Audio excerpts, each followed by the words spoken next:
Sejam todos muito bem-vindos, programa Controverso, e hoje com o tema Marcha da Família Cristã pela Liberdade, que foi um evento que aconteceu em várias capitais do Brasil e também em várias cidades, dia 11 de abril próximo passado.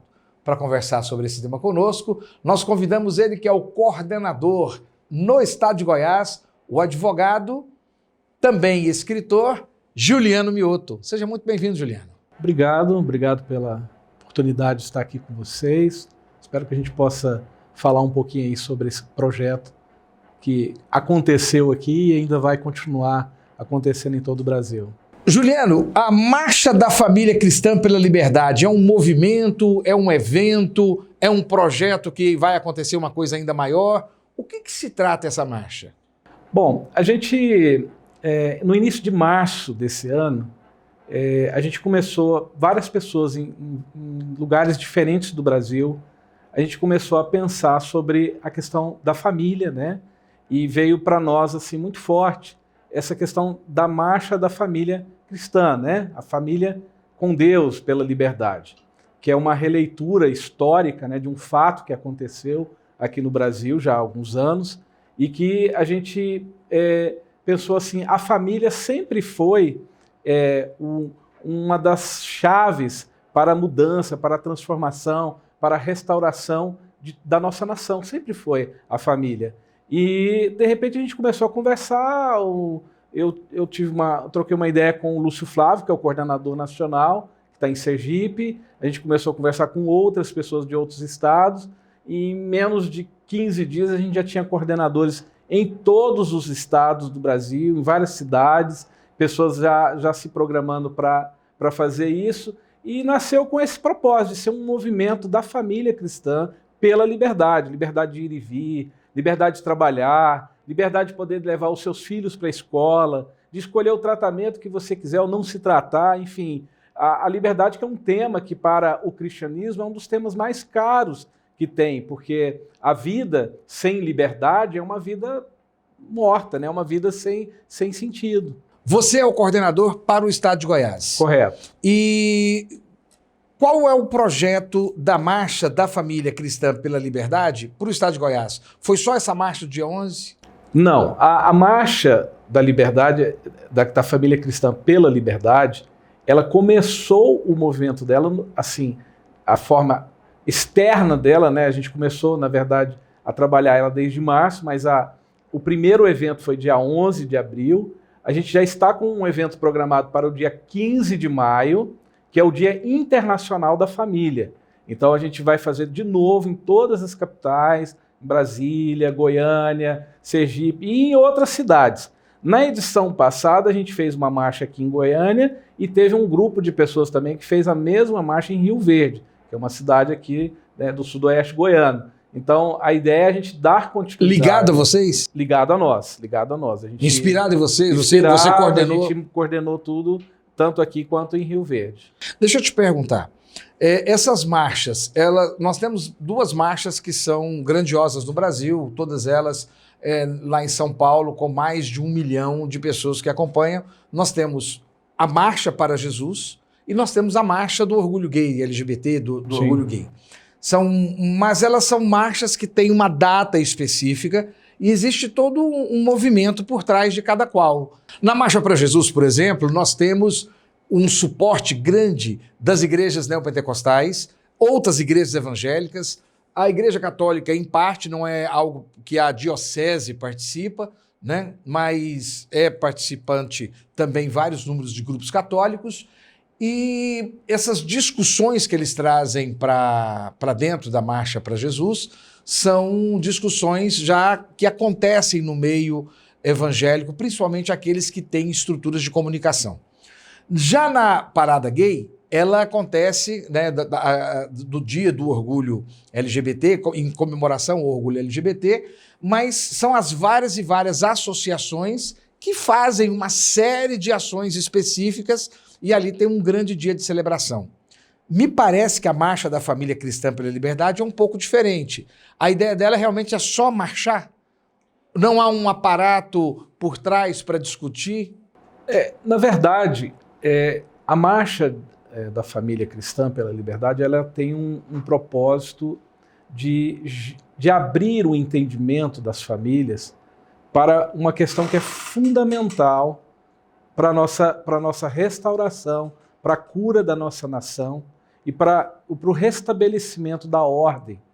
Porque o que acontece? Tudo que nós estamos vivendo hoje de ruim no Brasil advém de quê? De disputas, de grupos que tentam se sobrepor sobre outros grupos, de pessoas que estão o tempo inteiro em estado de luta.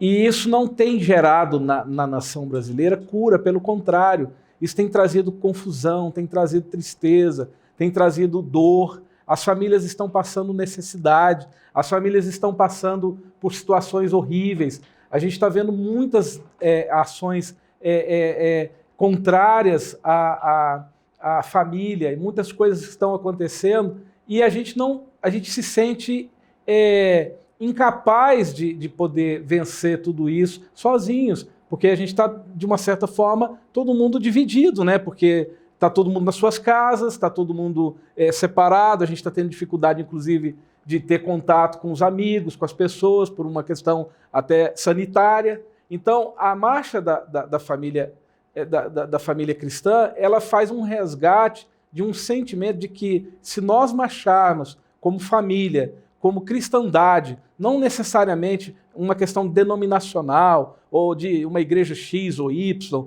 ou seja, desse tipo de situações, mas baseados nos princípios, nos valores cristãos, a gente vai conseguir vencer tudo isso, a gente vai conseguir ver o Brasil ser restaurado, ver o Brasil ser curado dessa situação e o Brasil voltar a prosperar, voltar a crescer. É isso que a gente tem buscado. A marcha, ela começou com esse movimento, mas o que vai ser feito depois da marcha, aí, enfim, vai ter muitas outras ações, e tem outros movimentos que vão ser criados a partir disso, e sempre com esse intuito de agregar as pessoas, de agregar as famílias e de trazer cura para a nação brasileira. Juliano, agora eu queria saber um pouco sobre a marcha aqui em Goiânia, como ela aconteceu. E você trouxe uma convidada muito especial para nós, Cássia Queiroz. Tudo bom, Cássia? Tudo bem, Giovanni. Prazer estar aqui. Pela segunda vez, né, Cássia? Pela segunda vez, já estou habitué, né? Eu vou virar sócia. Você, telespectador internauta, procure lá no nosso canal, no canal do programa Controverso. A Cássia esteve aqui no ano passado, acho que janeiro, fevereiro do ano passado, falando sobre feminismo dentro de uma visão conservadora, dentro de uma visão diferente daquilo que a gente normalmente tem atendido. Vai ser um prazer ter você visitar a nossa página. Aproveita, clica lá, faz o seu comentário, compartilha conosco. Cássia, como é que foi a marcha aqui em Goiânia? Quais são os resultados? O que você entendeu? O que você vislumbrou? Então, o Mioto me convidou para a gente ir. A partir desse convite, a gente foi montar Você é uma das coordenadoras. Quantos coordenadores ao todo? São ao todo umas 7 pessoas, né, no grupo todo. Então, o Mioto me convidou e a gente foi pensando em convidar pessoas que são lideranças de rua, que já estão acostumados a fazer passeata, carreatas. Então, a gente foi unindo esse grupo e distribuindo as funções, camisetas, adesivos e redes sociais. Vendidas Cada um comprou a sua, né? Tinha uma pessoa que ela foi fazendo e teve um custo, mesmo de produção. Não teve, não foi... Não teve distribuição? Não teve um patrocinador que... Não, porque foi tudo muito rápido. Mas teve patrocinador? Carro de som e etc? Sim, mas os patrocinadores eram pessoas comuns, pessoas que vieram e ofereceram uns R$200, outros 800, outros 1.000. Então, assim, cada um foi dando um tanto que, ao final, deu para a gente fazer faixas, alugar o carro de som, fazer adesivos. A gente ganhou os adesivos de carro, fizemos adesivaços, 2 adesivaços, um na Tamandaré e outro no Vaca Brava. Então, as pessoas foram sendo convidadas e aderindo e trazendo mais pessoas. Você tem os números dessa experiência em Goiânia, em Rio Verde? Olha, Rio Verde você também ajudou? Não. Eu fui local, a gente ficou local Goiânia. Aqui, isso. Você tem os números de Goiânia? Então, foi assim uma alegria, porque a gente tinha uma expectativa X e ela superou. Foi uma alegria, porque conta-se que deram cerca de 1.000 carros, Goiânia. Imagina, é considerada a maior carreata que já teve em Goiânia. Você vai a Brasília, já fui a Brasília em carreatas, são gigantescas. Então a gente ficou muito feliz, porque os goianos, os goianienses aderiram de forma muito... Vocês tiveram apoio da Polícia Militar?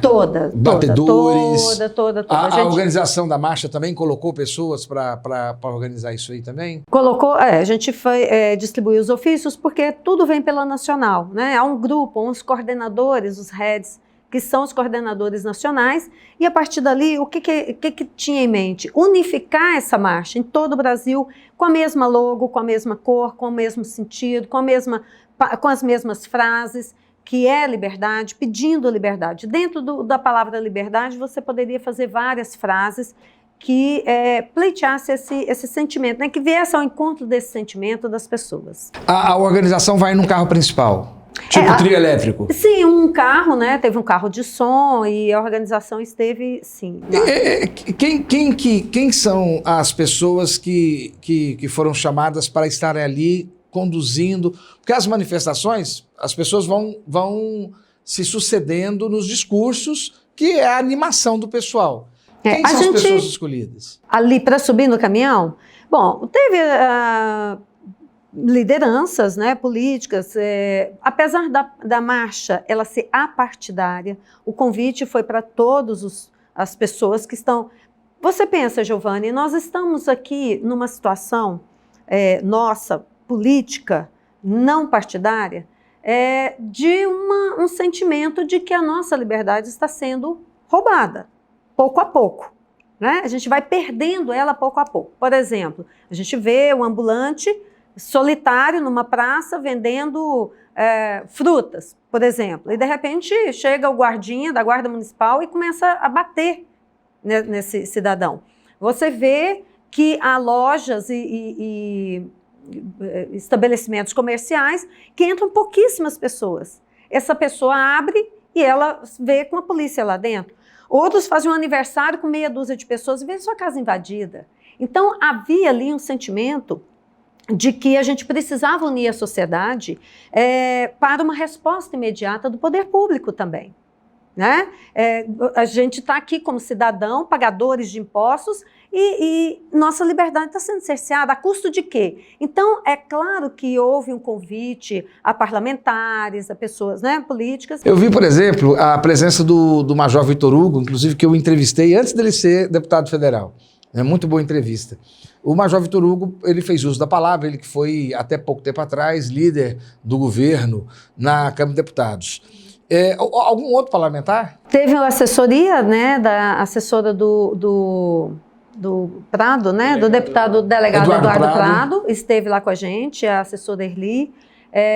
Representantes do Major Araújo. Do Major Araújo também estiveram. Então, assim, a gente percebeu que os parlamentares aderiram a essa marcha. Mas o parlamentar, seja ele estadual de Goiás ou o federal, da Câmara de Deputados ou senador, presente só o deputado Major o Vitor Hugo. Isso, a presença física. Os outros deputados, você acha que eles não quiseram, nessa primeira experiência, colocar a imagem deles vinculada, que é uma imagem interessante, né? Sim. Eu te falo porque eu já ajudei a organizar várias marchas para Jesus.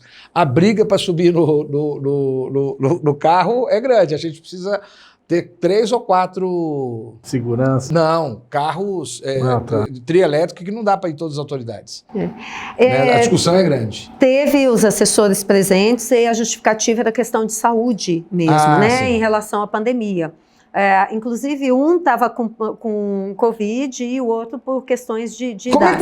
Como é que você cuidou disso, da questão da Covid? Porque é uma carreata, cada pessoa no seu carro é responsável por si próprio. Uhum. Mas há, por exemplo, a questão do carro de som, por exemplo. Como é que você cuidou da proteção das pessoas lá? A gente estava usando, às vezes, máscara, com todos os procedimentos, né? Porque não dá para manter distanciamento, né? Não dá para manter, mas por isso que subiram poucas pessoas, não estava muito aglomerado. E o carro de som, um espaço ali que dava para a gente... Depois do final, teve algum outro tipo de movimentação ou terminou a carreata, cada um para casa? A carreata, ela terminou no Paço Municipal, com uma grande oração, né? Um pedido a Deus. Mas não houve aglomeração? Teve, mas sempre, como o passo é largo, né? Você conhece ali o passo municipal. Então, muita gente continuou dentro dos carros, porque o carro de som todos ouviam. No gramado, as pessoas mantendo o distanciamento, com máscaras, tudo dentro da questão sanitária. Olha, eu creio que tem agora uma série de questionamentos importantíssimos para a gente fazer, principalmente, por que uma marcha? Por que uma marcha da família? Por que cristã? E por que pela liberdade? Vocês já deram alguma adiantada a esses temas, mas agora eu queria uma certa profundidade. Começando por você, doutor e pastor evangélico também, Juliano Mioto. Mas não agora, no próximo bloco. E você permanece conosco, você está no lugar certo.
De volta ao programa Controverso com o nosso tema Marcha da Família Cristã pela Liberdade.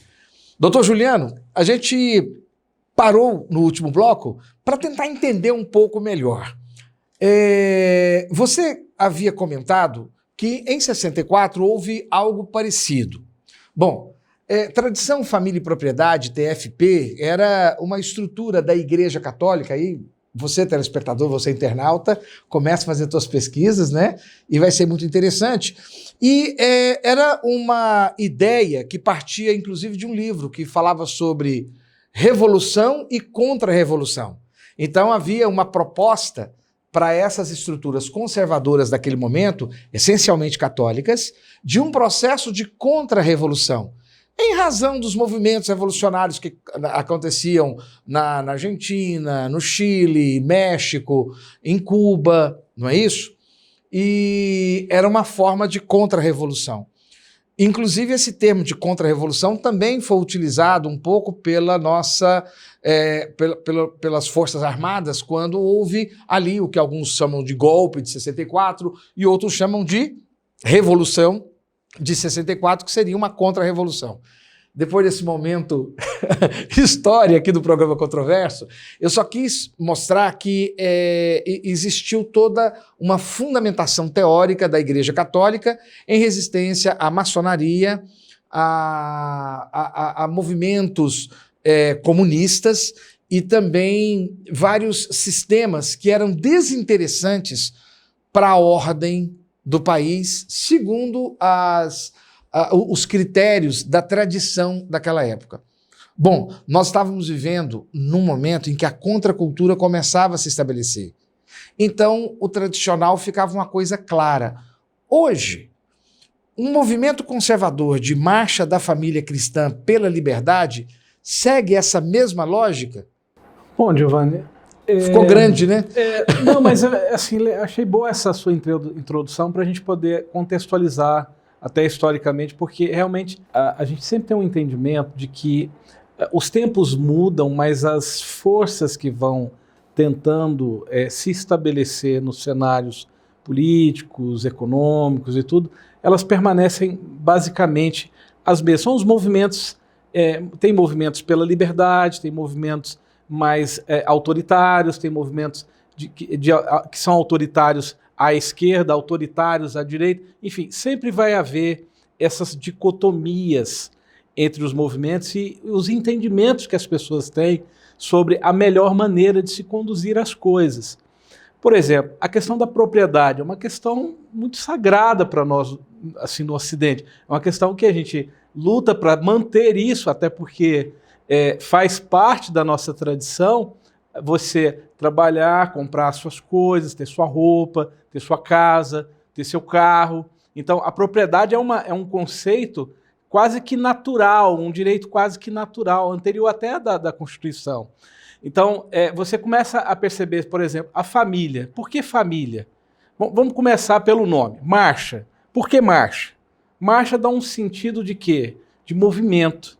Quando você vai lá na Bíblia e vê lá o povo judeu preso lá no Egito, não é? Eles estavam presos lá, ficaram 400 anos como escravos no Egito, e aí, em um determinado momento, tem uma passagem que diz lá, diga ao povo que marche, né?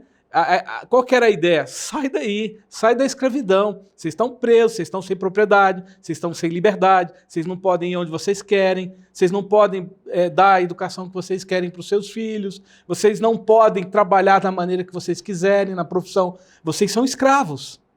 Então, sempre vai haver, em essência na humanidade, grupos de pessoas tentando escravizar outros grupos, ainda que de forma velada. Porque a escravidão dos negros é fácil da gente se identificar, porque tem corrente, tudo. Mas uma escravidão, talvez uma servidão, que é subentendida, que é através de controles, através de pessoas determinando o que você pode ou não pode fazer, isso é mais difícil das pessoas entenderem. Então eu poderia, se eu quisesse ser um pouco maldoso, dizer que você é a favor da marcha gay, por exemplo. Eu sou a favor de todas as marchas que sejam feitas... Não especificamente a marcha do orgulho gay. Não, então, porque eles se sentem exatamente assim. Pois é, oprimidos, então, fora da sociedade, mas eu não posso ser contra, eu não posso ser contra eles se sentirem dessa forma e não posso ser contra de modo algum que eles exerçam o direito deles de marchar. Quando você fala de liberdade, você não está defendendo apenas a liberdade de ser do meu jeito. Se eu estou defendendo a liberdade de ser do meu jeito, isso não é liberdade, isso é autoritarismo, é um tipo de autoritarismo.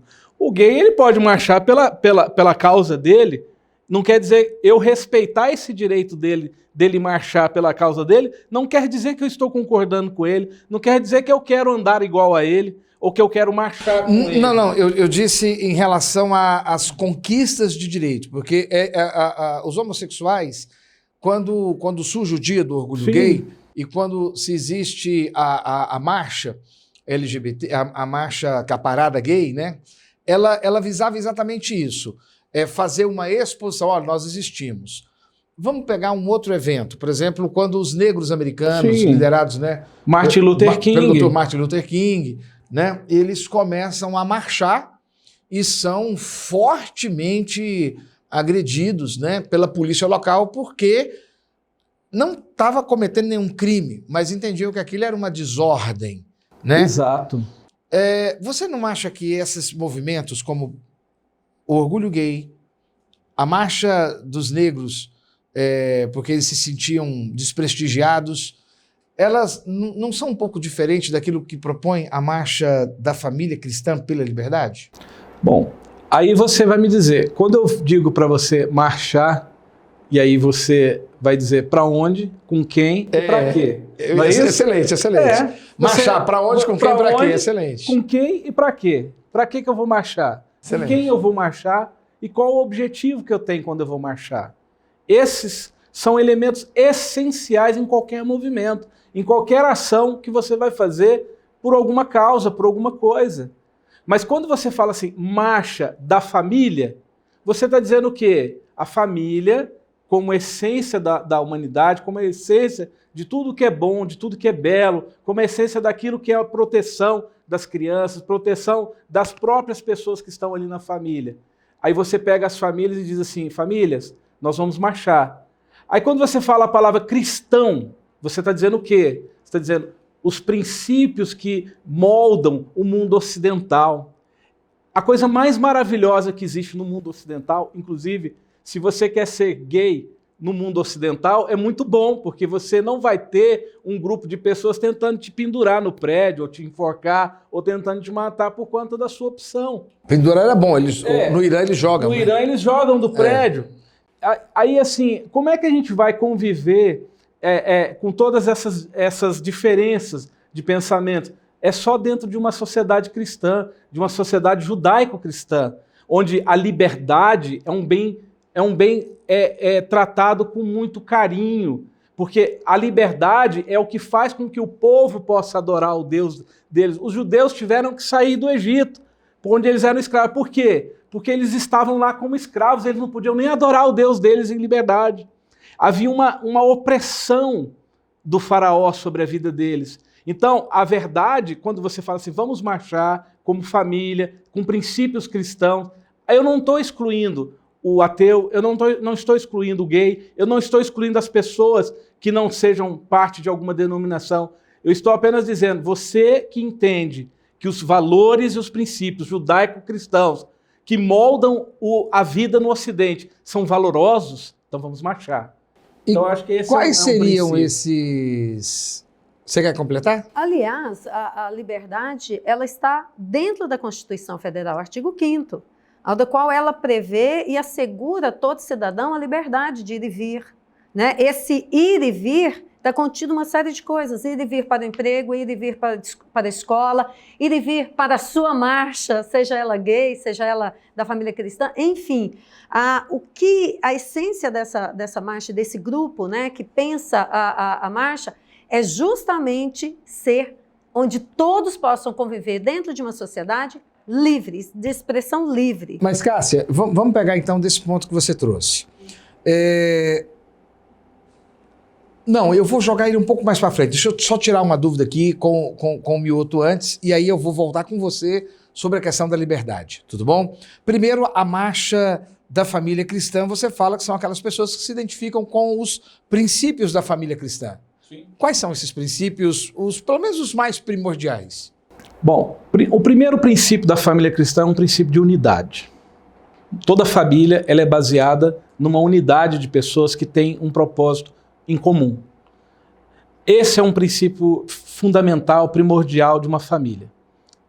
Um outro princípio da família é a autonomia. Você ter autonomia para tomar as decisões que você julga importantes. Por exemplo, eu decidi que... Do grupo familiar? Do grupo familiar. Ou das pessoas da família? Das pessoas, o grupo familiar. Você, das pessoas. Você, por exemplo, eu sou a favor, por exemplo, da liberdade na área de educação. Por exemplo, a pessoa quer fazer um homeschooling. Ela quer ter a autonomia para ensinar o filho dela conforme os valores, os princípios, os preceitos e aquilo que ela acha que é importante para ela. Isso é uma coisa importante, você ter autonomia. A família é o núcleo da sociedade. Quando você vai na Bíblia, lá em Gênesis, quando Deus fala lá, né, que Deus fez a mulher como uma ajudadora, uma parceira, alguém, em nenhum momento na Bíblia você vê a família como uma instituição onde uma pessoa vai oprimir a outra, como às vezes tentam nos colocar. A família, na verdade, é um lugar onde há liberdade.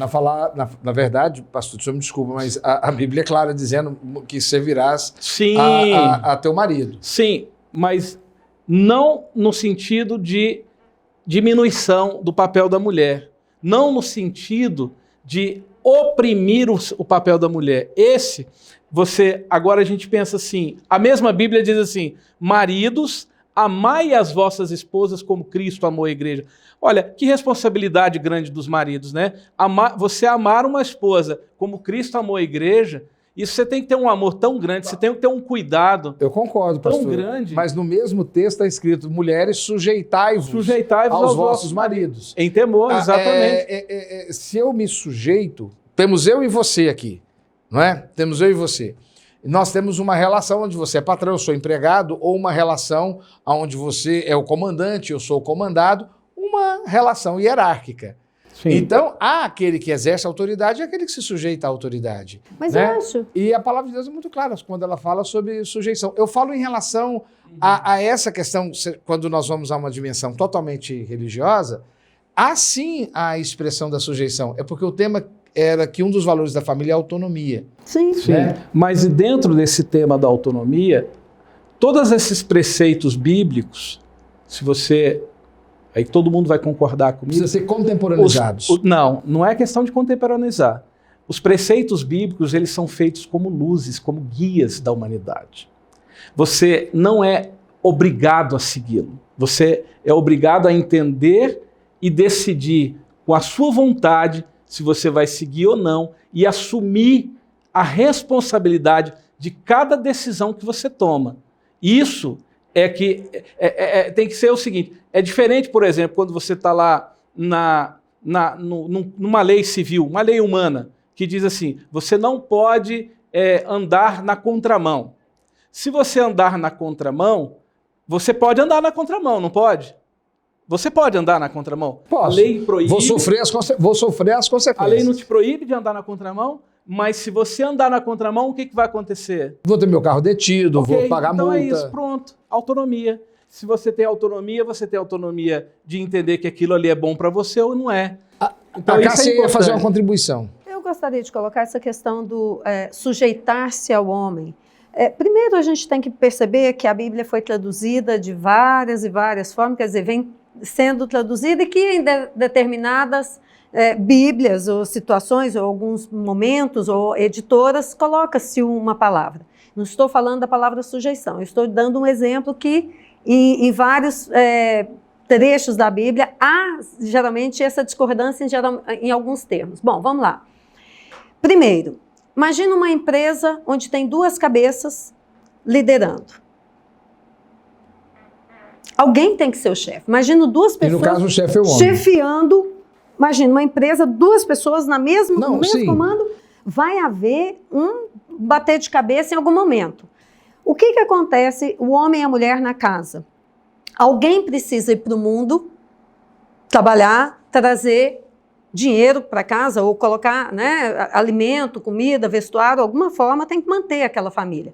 Alguém precisa ficar em casa para cuidar da casa, cuidar do filho que acabou de nascer, amamentar esse filho, cozinhar para alguém que foi para a rua, né, para o mundo, buscou as coisas, no final do dia essa pessoa tem que voltar e comer. Então, a questão de sujeitar-se aí, eu não vejo o menor problema em de comandos. Eu acho que são papéis diferentes do homem e da mulher dentro da sua família nuclear. Cássia, então, baseado nesse exemplo que você nos trouxe, quando nós tratamos sobre autonomia, que é importante como princípio cristão, nós estamos falando então da família tradicional, e essa família tradicional, no caso, seria uma família construída por homem, mulher e filhos?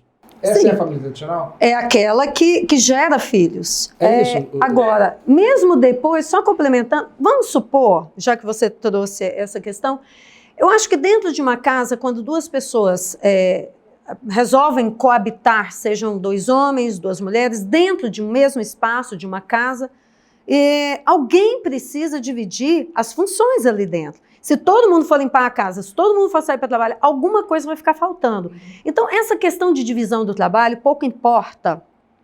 Na questão da divisão do trabalho, pouco importa se é um homem ou uma mulher, dois homens ou duas mulheres. A questão é preciso deixar claro qual dos dois vai assumir o que e qual função dentro da casa. A autonomia é dos dois no sentido de decisões onde os dois se reúnem e juntos, cabeça com cabeça, decide quem vai tomar conta disso ou daquilo. Cássia e Juliana, eu quero aproveitar exatamente esse mote que ela trouxe.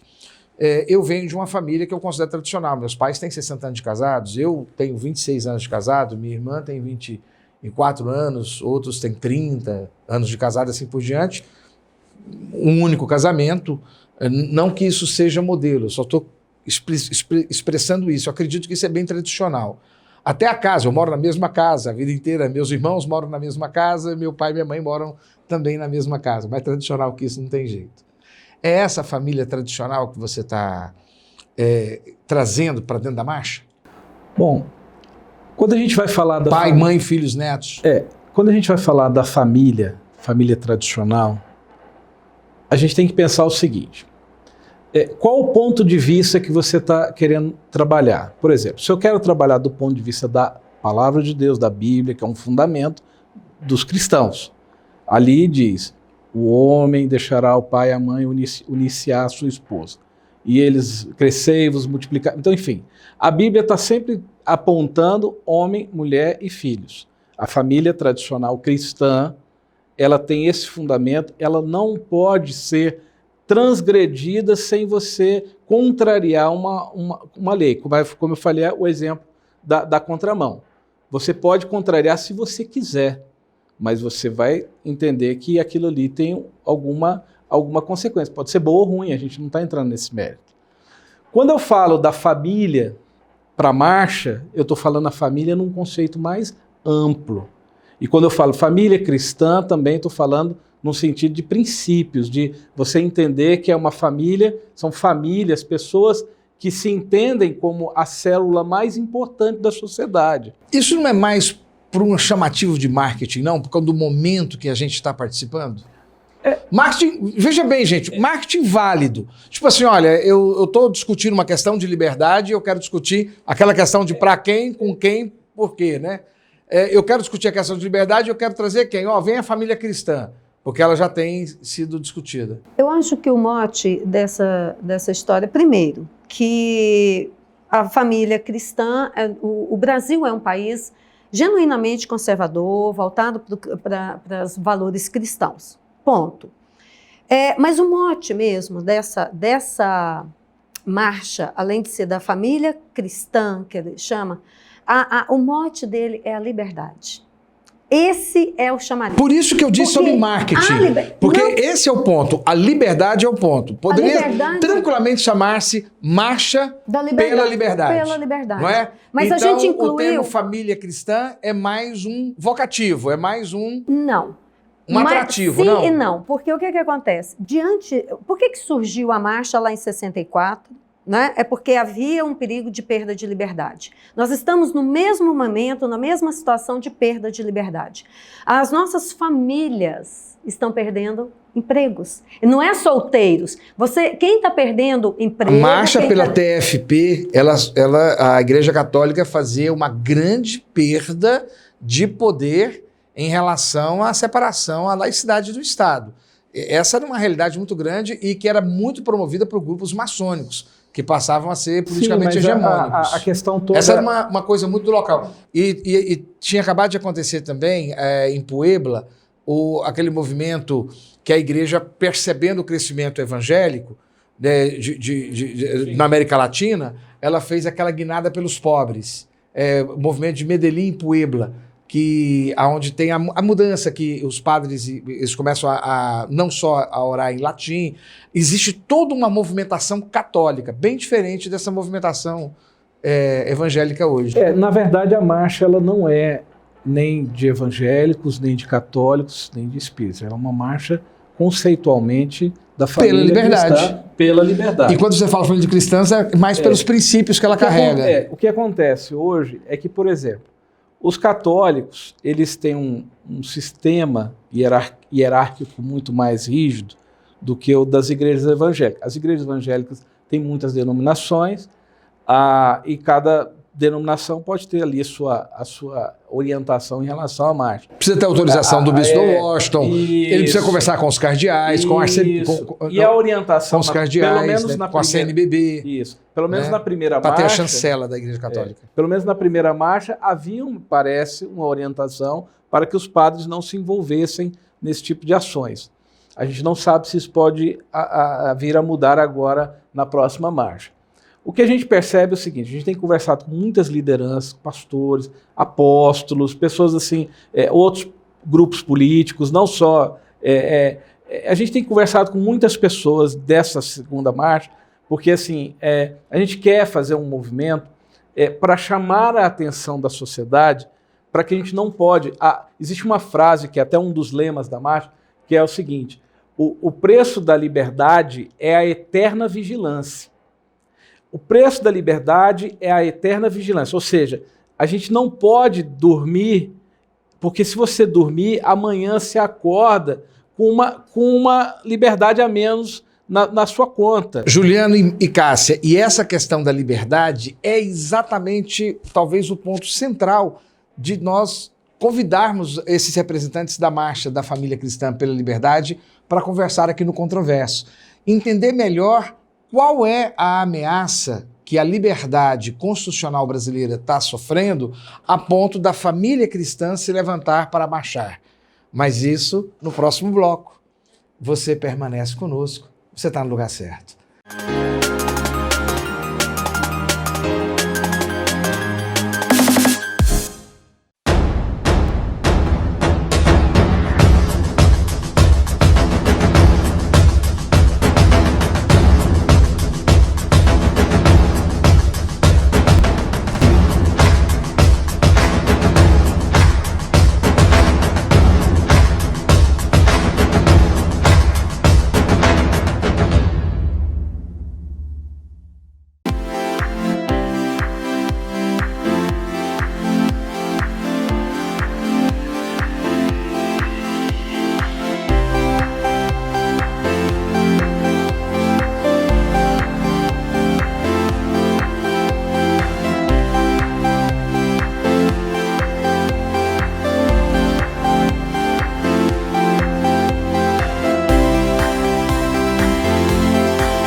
De volta ao programa Controverso, terceiro e último bloco, e estamos conversando com os organizadores da Marcha da Família Cristã pela Liberdade.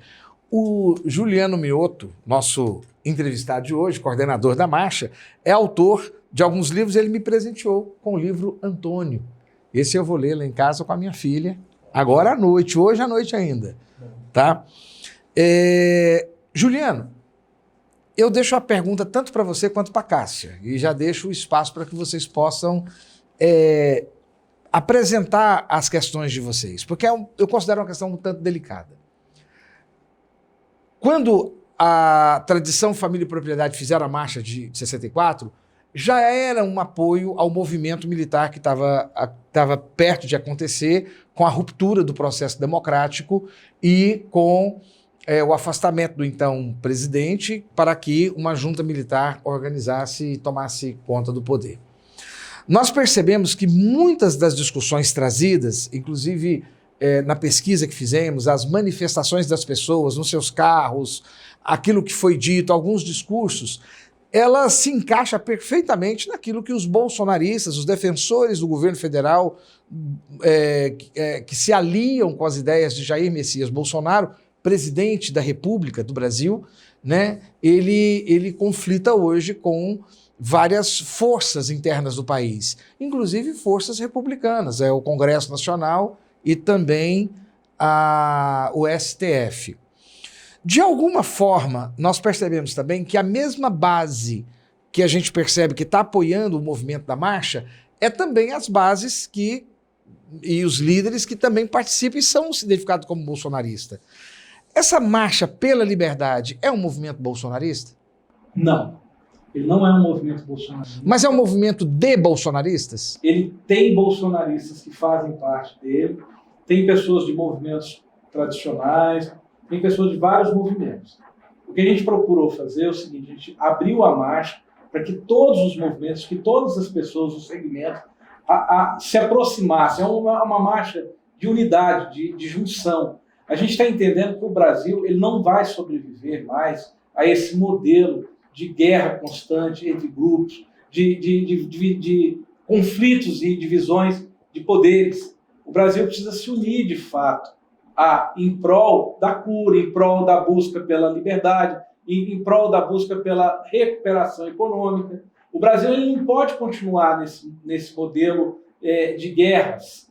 O que acontece normalmente é que hoje os segmentos que estão mais mobilizados politicamente, ativamente em rua e essas coisas, são geralmente pessoas que estão aí mais identificados aí com o governo atual do Bolsonaro. Mas não é um movimento exclusivo e próprio apenas para bolsonaristas. É um movimento de todas aquelas pessoas que entendem que em algum momento tiveram as suas liberdades cerceadas, que em algum momento tiveram o seu comércio fechado de forma abrupta e sem nenhuma explicação, aquelas pessoas que estão com medo de em algum momento não poderem mais prestar culto ao seu Deus ou de levar os seus filhos para a escola. Então, essas pessoas estão entendendo isso. Essas pessoas que entendem que o Brasil precisa mudar a forma como está sendo feito, então a gente está convocando a população para essa unidade. E a gente, inclusive, tem orado para que as autoridades possam se unir. Uma coisa muito importante da última marcha, a gente proibiu as pessoas, a gente brigou com muita gente, que tem o pessoal intervencionista, tem aquele pessoal que quer, vamos brigar, vamos falar mal do STF, vamos falar mal do governador tal, entendeu? A gente proibiu isso na marcha, a gente falou, não é uma marcha para a gente ficar atacando instituições, nós somos democratas, nós acreditamos nas instituições, nós só não queremos que as instituições sejam distorcidas as suas finalidades para atender a posições políticas dos seus ocupantes, é isso que a gente não quer. Cássia, quem e como estão colocando em risco a liberdade ao ponto de haver um grupo que convoque a família cristã a marchar? A gente está percebendo que há uma disputa de poder entre líderes políticos, municipais, estaduais, prefeitos e governadores. Exatamente, em todo o Brasil. Há essa disputa de poder. Diante da configuração política que se encontra o Brasil, né? Então, há aí uma disputa de poder dos seus espaços e o cidadão é o maior prejudicado. Aquele que é o pagador de imposto, olha só, aquele que sustenta o Estado, aquele que alimenta o Estado, é o mais cerceado no seu direito de ir e vir.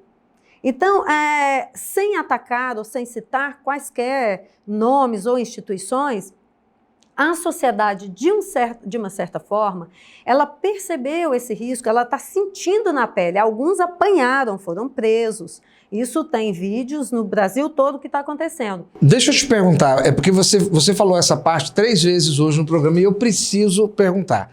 Eu fui secretário de Indústria e Comércio aqui em Goiânia, né?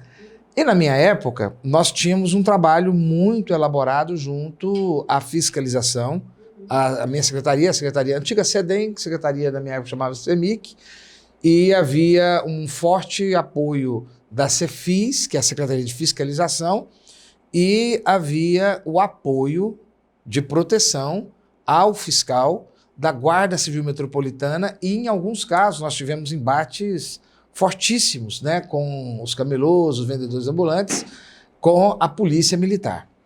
Eu participei de várias reuniões em Brasília com secretários do Brasil todo. Você entendeu? Eu não vi em nenhum momento, a menos que nós tenhamos visto coisas diferentes, eu não vi nenhum momento da polícia chegando e distribuindo porrada e pancada e espancamento com profissionais. Ninguém. Eu vi a fiscalização, que são servidores públicos municipais, cumprindo o código de postura. Esse é um pensamento de um profissional da gestão que sou advogado, né? Cumprindo o código de postura e solicitando à pessoa que ela cumpra as determinações da prefeitura.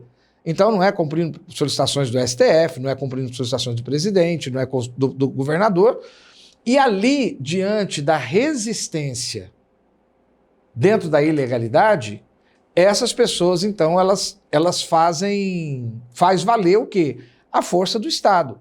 A mesma força do Estado que atuou, por exemplo, na repressão aos estudantes que partiam para um quebra-quebra, aos black blocs, lembra? Que saíam quebrando. A repressão, ela sempre há onde a ordem do Estado ela não acontece.